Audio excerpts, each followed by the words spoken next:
Good morning, and God's grace and blessings be bestowed to each of you.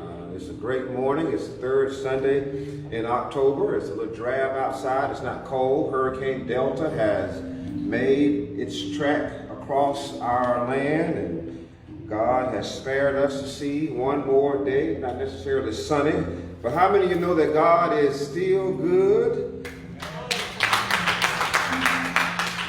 Let me just say that again, because maybe on Facebook you're responding, but right here they're not responding quite as much. But how many of you know that God is still good? Come on back here, Danica, over to span the crowd. Danica's like, so we're happy to be here. My name is Pastor Valmadge of Friendship Mission Baptist Church, the place where what? God's love is expressed. All right, we're so grateful. We're still having virtual worship. We're going to slowly span the audience. You're welcome to come to Friendship if you're healthy, preferably young, because if you're more mature than 65, you're more susceptible to the virus, but you're welcome to come to Friendship. We're going to even open up a little bit more, maybe even in November. But we are still having primarily virtual worship services via Facebook. You also can see us on our website, fmbcms.org. And we're so excited about God providing these platforms for us to be able to still engage in worship. Go ahead and turn, if you would, to 2 Corinthians chapter 12, start at verse number 9. And I have some prefatory statements. I want to just thank, again, this fixture that we have here with us today, who's squeezing the keys on the organ, Brother Image. Y'all give him a hand. He's been here. Yeah. He has on orange. Is it orange? It's probably a more fancy name than orange. What's the name? Something in that category. Okay, all right. But he's a stable fixture, been here over 30 years. And so we're so grateful to him. And our dear sister Tramika Peoples. Let's celebrate both of them for being here today.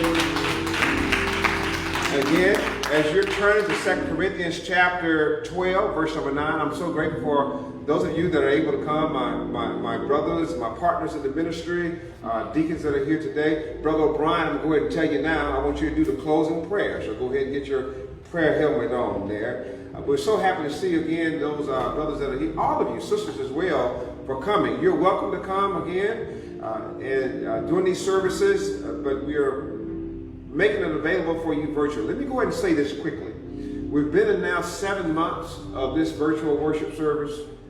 I am begging each of you, admonishing each of you that are members here, stay engaged with your church. We're going to talk about this more on Wednesday. Don't believe this hype that you don't have to belong to a church. You need to be engaged with your church.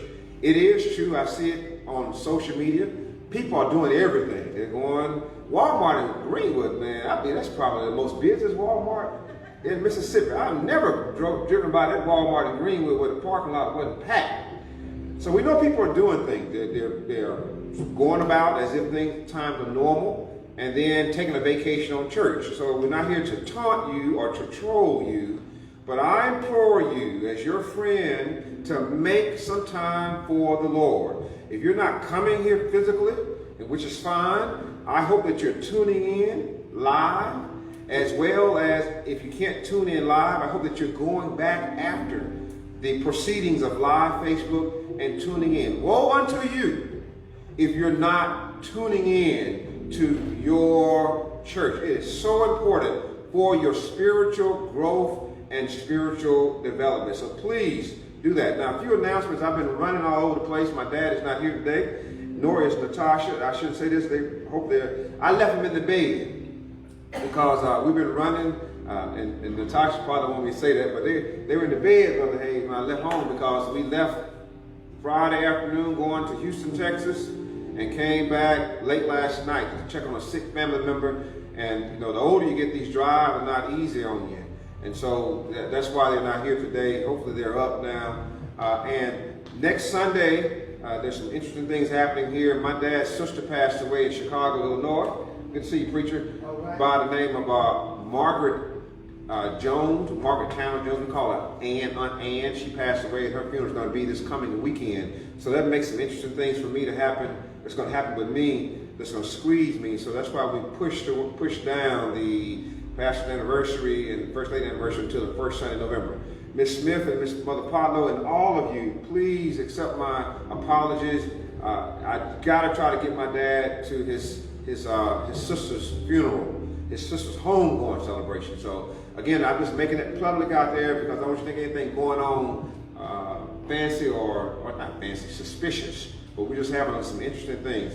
Pray for one another. Check on each other. Pray for each other. I have a few preliminary things I got to get to. Vote. Thank you, Brother Tim, for mentioning that. Vote for the candidate of your choice. I always say, just vote like you got some sense. Vote for the candidates that have your best interests at heart. Not necessarily a black person or a Democratic or a certain party or a certain ethnic group, but vote for the person or persons that have your interests at heart. Again, please participate in church-related activities and give to your church. We're still carrying on the business of this church. Please do that. Let me also reiterate again, pray for one another. Check on one another. We have a lot of deaths happening here, a lot of things that are happening within our church that we need to pray for one another. There's a death that just happened about 3 weeks ago. I need the name of that person slipping my mind right now. And I'm going to think about it maybe before I'm sitting down. You all should be out there able to cue me who that is.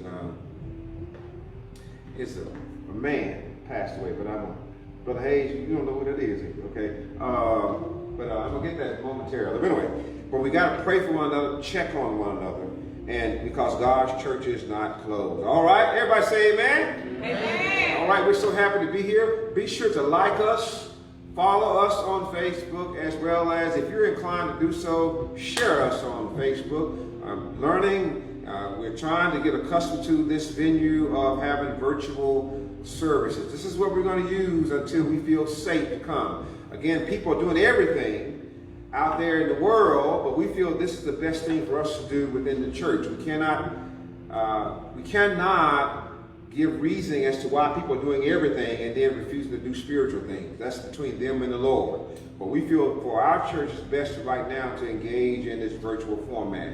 You know, I want to talk to you today from a subject of a very uneloquent title, A Strong God. I have to be honest. I'm 51 years old, and deacons, I'm just finding out, not yesterday, but not so long ago, I'm just finding out, I want the young folks to hear this, that I'm not all that special. I'm just finding out, not so long, not today, not yesterday, but not so long ago, I'm just finding out that my parents and my teachers, school and Sunday school, church teachers and my family members told me coming up, rightly so, that I was special. And to them I was, and to them I am. I was special, I was gifted and talented. I do have gifts and talents. But at the end of the day, I found out after so long that I am at most just average. At most, just average. Just average. And it depends on who you ask. They may say I'm not even average. At most, I'm average looking. At most. And somebody may say, no, you're not. You're below that. Well, that's okay. Natasha think I'm okay, that's okay. At most, I'm just average looking. At most, I'm just average intellect. At most, I'm just average size. This is average size, you know. At most, I have average gifts, average talents. At most, I'm just average. But to Mama, to Daddy, to Ezra, and to Ezra Towner Jr., and to Mary Alice Towner, I was the best or am the best in the world.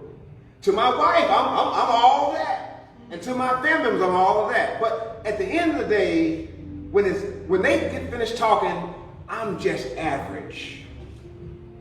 You are too. But you don't have to get depressed. You don't have to become clinically clinically induced to a point where you got to go to a psychiatrist. It's okay to be average, because God has made us to be exactly who He wants us to be. And even though I'm average, average looking, average intellect, average capacity, I serve a God that is way above average. I know a God that is able to make up where I'm short on looks, where I'm short on intellect, where I'm short on capacities. Even preaching, I'm just average. And sometimes I'm below average. Y'all ain't got to say amen, I know it. Amen. But I'm so glad that I'm not getting graded by trying to be the best in the world. The best looking, the most important, the most intelligent, or the most successful, or the best preacher in the world. But I preach about a preacher. His name is Jesus. Now, what does that have to do with this text? We serve a strong God. We tell our children, you are the best in the world. You can do anything in the world. And we're supposed to tell them that. But at the end of the day, they'll find out, and the world will let them know, grown folk, that you're average. But that's okay. Because we serve a God who can take average folk and do super big things with average folk. And I'm so glad I can go to heaven.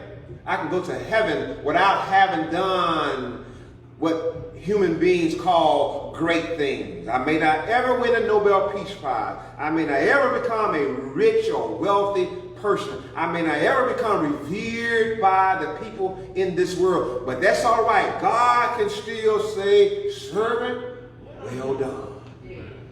You've been faithful. Put in average over a few things. Are y'all with me? Oh, yeah. So what does this have to do with this text? Where Paul is talking about in verses 9 and 10, he talks about just two statements I want to give to young folk in particular. Because, you know, when you're young, you're trying to find your place in the sand. You know, when I was in Quitman County High School back in 1987, Brother Tim, I thought I was a super athlete, boy. And then I went to little bitty Kahoma. And I found out there were other boys that were faster than me. They were stronger than me. They were tougher than me. They were better than me.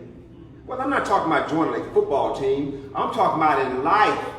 Wherever you are, if you're out there and you're average, I want you to know you're in the right place, because we serve a God who takes average folk and he does great things with average folk. Look at this text in verse number 9 of 2 Corinthians chapter 12. Paul says, and he said unto me, my grace is sufficient for thee, for my strength is made perfect in weakness. This is what God is talking.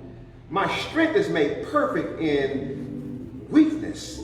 Most glad, therefore, I rather glory in my infirmities, that the power of Christ may rest upon me. Oh, yeah. This is what he says in verse number 10.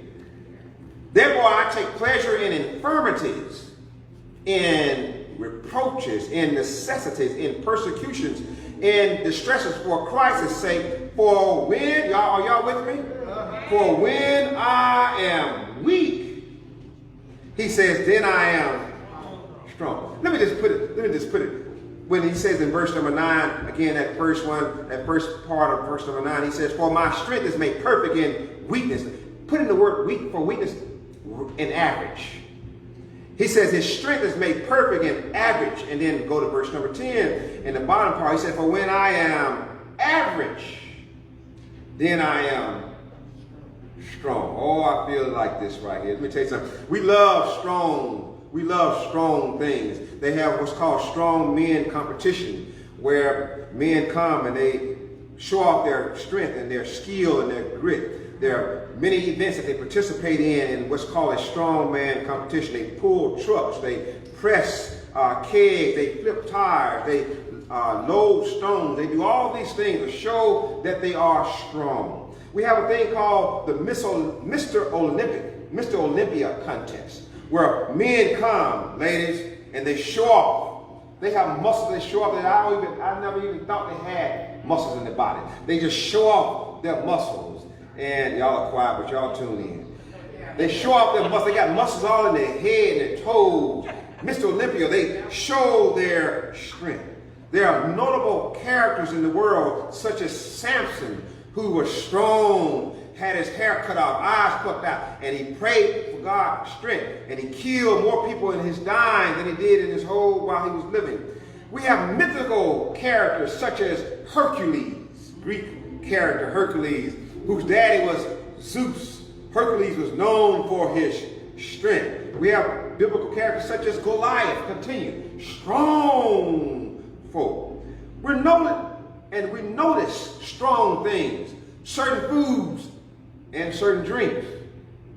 Come on now. Have a strong taste. Y'all quiet. I wasn't talking about no alcohol. I'm talking about, Coca-Cola. Yeah, Coca-Cola sends your tongue. So there's strong taste in food. There even are some strong odors, perfumes and colognes have a strong chitlins, strong taste. Then there are certain things, such as a strong wind with Hurricane Delta, strong wind with hurricanes and with tornadoes. And then there are certain medicines that are strong. There are certain laws that are strong. But let me tell you something. I don't want to talk about a Mr. Olympia showing off his body. I don't want to talk about a strongman competition. I don't want to talk about nothing that we can taste or something that we can smell or the weather or medicines or laws. Our God is strong.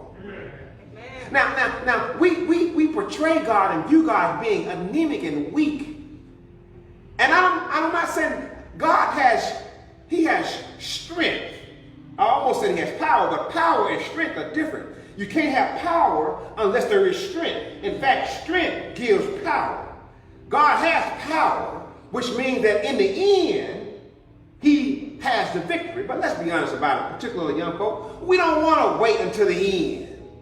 We want to have some success today. We don't want to wait until next year. We want to have some success today. But God not only has power in the end, but he has strength. He has might even today. As I've said in Bible study, we see things going on in the world. We hear about things going on in the world. And it seems like God is too weak or unable or unwilling or uncaring to do something. I want you to know today, particularly young folk, God is strong. And let me just say this, you don't have to help him. He has strength without your help. He is super duper strong. Makes no difference how you may be bullied at school, God still has strength. It makes no difference how a teacher may be unfair to you in school, God has strength. It makes no difference how friends and classmates may talk about you and roll their eyes at you and just do things against you. God still has strength, not just power, but he is a strong God. Well, somebody say, well, if he's strong, why won't he do something about the person that's bullying me? If he's strong, why won't he do something about my classmates and schoolmates who don't like me? If he's strong, why don't he do something about the adult, the teacher who is not treating me fair? Let me tell you something. God is always doing something. If he wasn't doing something, then you will not be able to be here. You know, the story is told of a little boy. I'm going to get to my text. The little boy was told by his dad, and they were downstairs. And the daddy was studying in the olden days, and he told his son, he said, son, I want you to go upstairs and get this book for me. He told him the name of the book. It was a huge book. And the little boy went upstairs, so eager to please his daddy. And he went upstairs and to retrieve the book, and the dad, after some time, realized the boy had not come back down, and he got worried, and then by the time he got worried, he heard the boy sobbing. He got up from his desk and went to the stairwell. He looked up top. There was the boy up top of the stairwell. He was crying. Dad said, what's wrong? And the boy said, I want to bring the book, but it's too big for me to lift and bring down to me. Are y'all listening to me?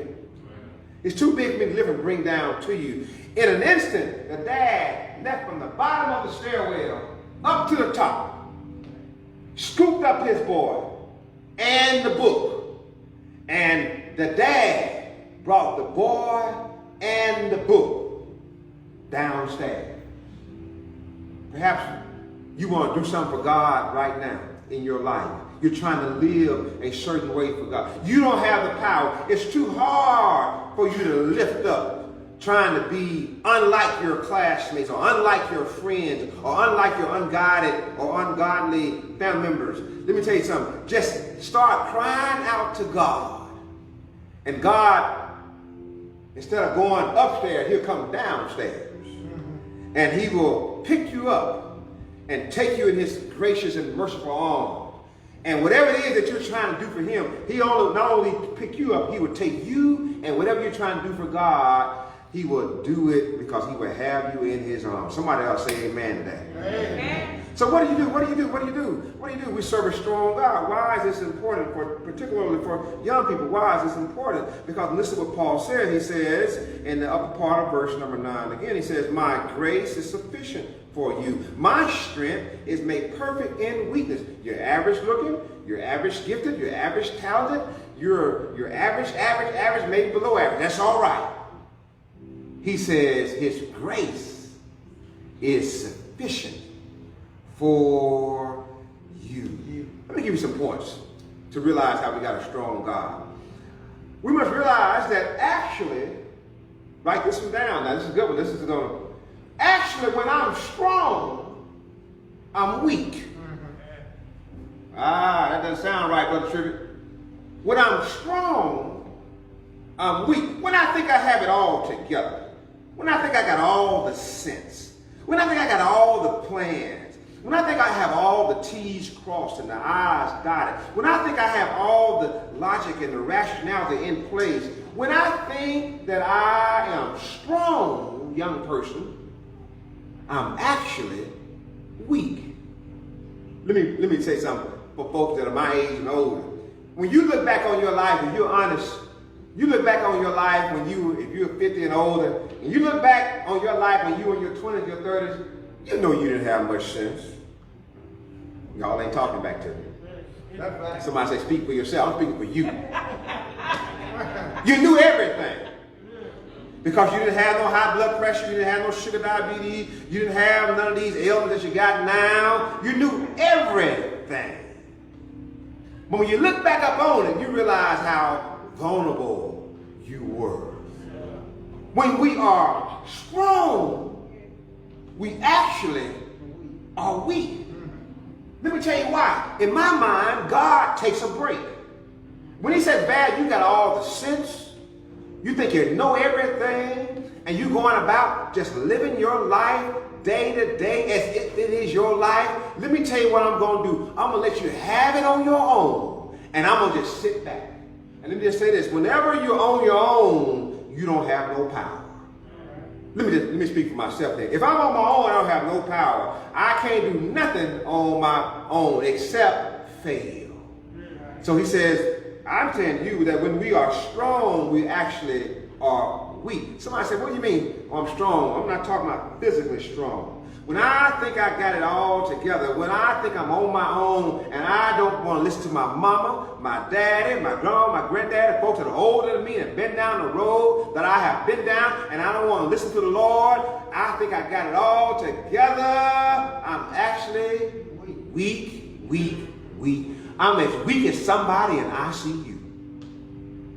Remember that. So that is in the text. In the text number again, verse number 9 again. He says again, my grace is sufficient for you. My strength is made perfect in weakness. Check yourself. You're too strong, you actually are really weak. Why? Because God is not in your life. Amen. So we must have a realization that we are strong, we are weak. We must also realize and ask God to give us the right view. The right view of a strong God. A strong God says in verse number 10, he says, for when I am weak, I am strong. Paul says, when I am weak, I am strong. What do I mean by that? I'm not talking about in the hospital weak. I'm not talking about, you just don't have, you can't lift your arm, you can't put your one foot ahead of the other, your mind is dull. No, I'm talking about when I wake up in the morning. Are y'all listening? And I tell God, thank you for this day, God. Thank you for watching over me all night, last night. Lord, I feel pretty good. I got some things I want to do today, but I want you to go with me every step of the way. Every step of the way. I want you to go with me when I'm in my car drive. I want you to go with me when I go to the kitchen. I want you to go with me every step of, Lord, I got a decision to make in my life today. I don't want to just make it based upon rationality and my own personal logic. I want to lean not on my own understanding, but I want to lean and trust on you. I want you to go with me every step of the way. Guess what happens then? God shows up in your life. When we become weak, then God becomes strong. You know what? Y'all are kind of quiet. I hope I don't have a strong folk in here. Because strong folk are telling me, sit down. You don't know what you're talking about. Speak for yourself. But I'm so happy to report, I'm like Paul. When I am weak, I'm just as tired as I want to be right here today. But I'm so glad that I'm not here for me, I'm here for God. When I am weak, God knows how to show up. I wish I had time to tell you about it. I mean, I work in a day job that's very political, and sometimes the political components of my job are so overwhelming, I got to just say, Lord, have mercy.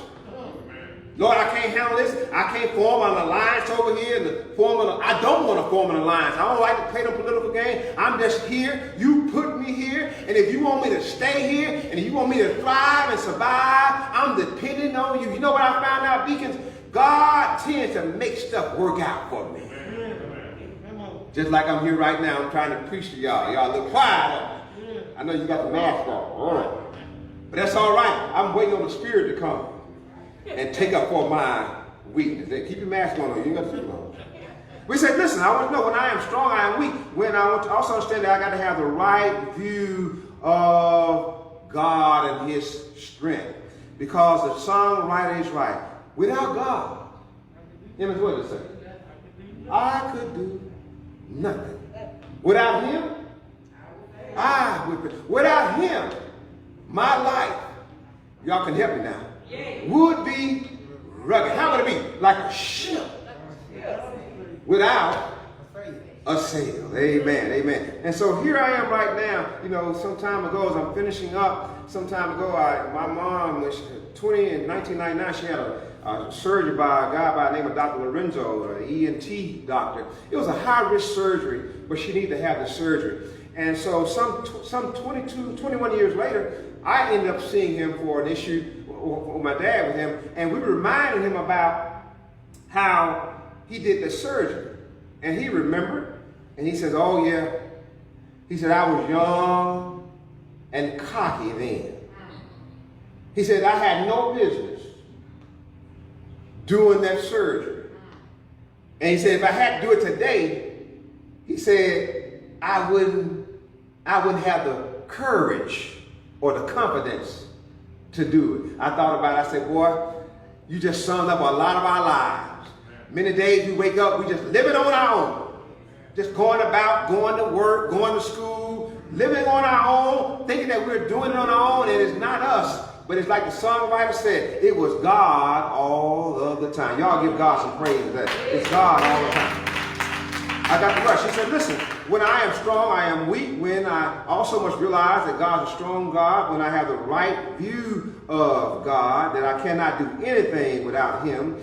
I also must realize that there comes a time in my life where I can become painfully weak, which means there are certain things that happen in life that hurt so much that you can't do nothing. I mean, money doesn't help. Friends don't help. Medicines don't help. Vacation trips don't help.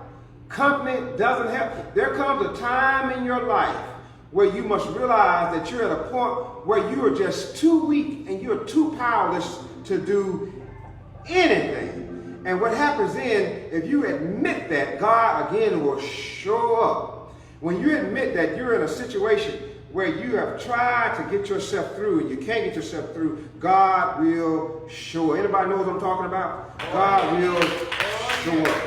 The story is told about Napoleon Bonaparte. Before his demise at Waterloo, he had bragged about Napoleon Bonaparte wanted to conquer the world, almost, but he conquered the known world. But you know, what happens is, a lot of times when we are successful, we get arrogant.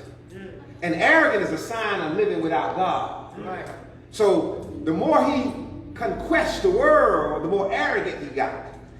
And he had his Waterloo, his defeat was on down the road. The story is told that he told a lady about his plan for Waterloo, about what he was going to do and how was he going to do it.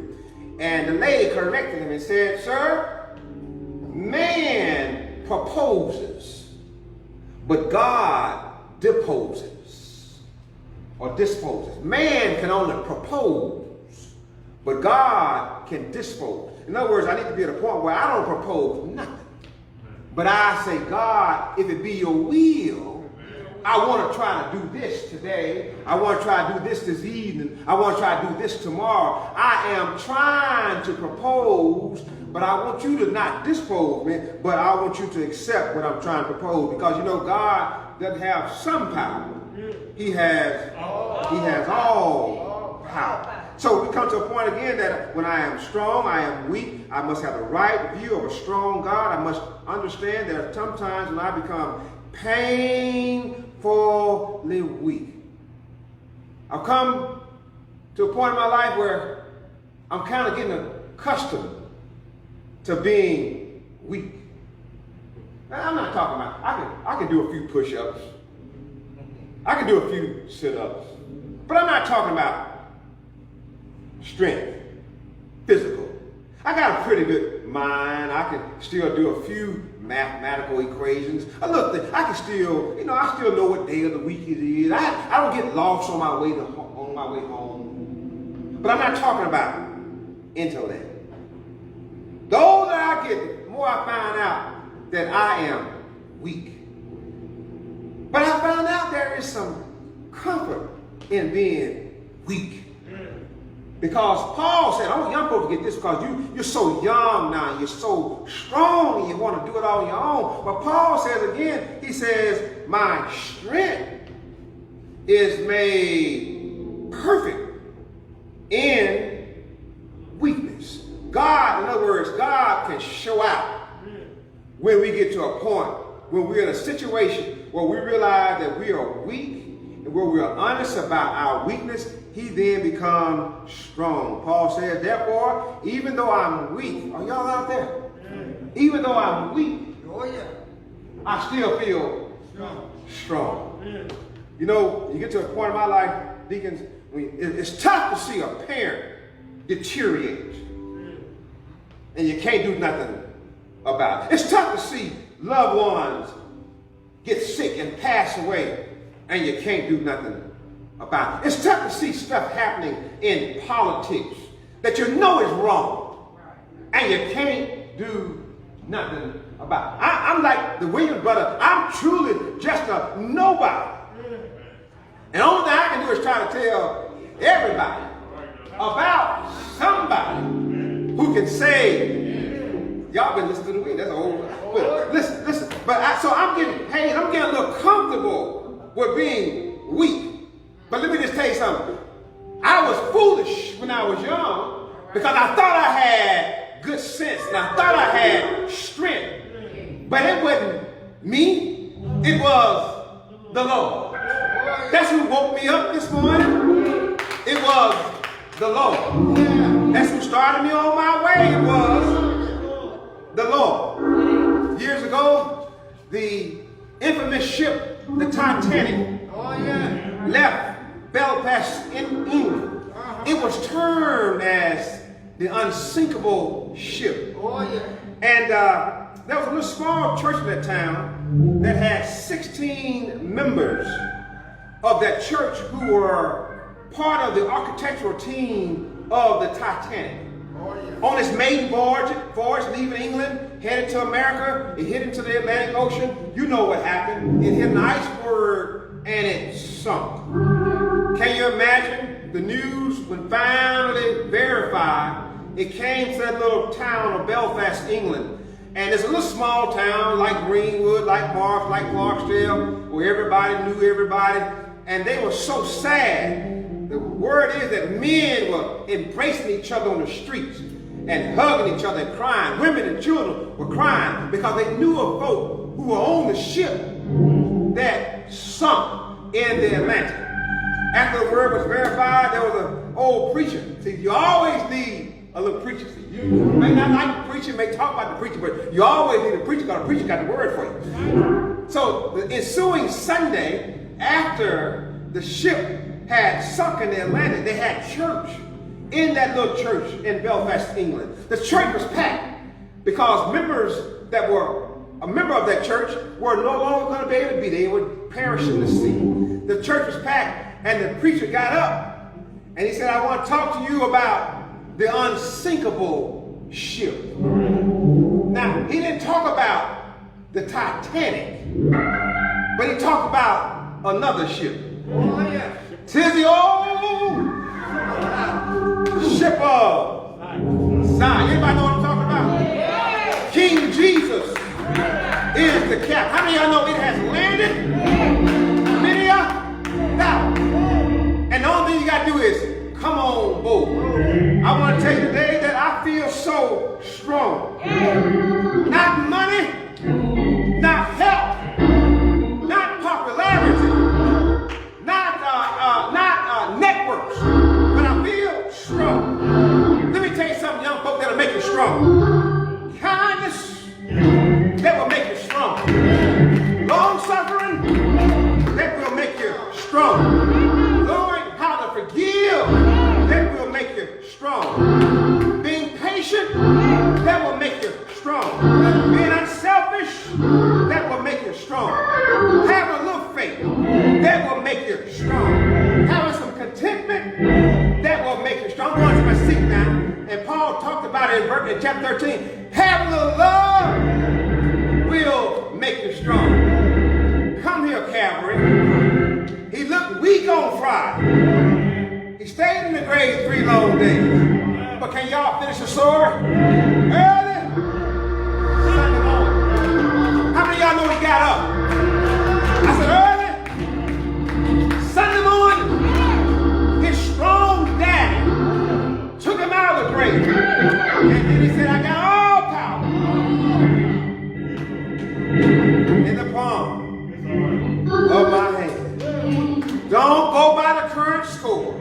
Don't go by how things look. God is a strong God. And when he gets ready, he's going to set this thing straight. Y'all give God a hand clap of praise.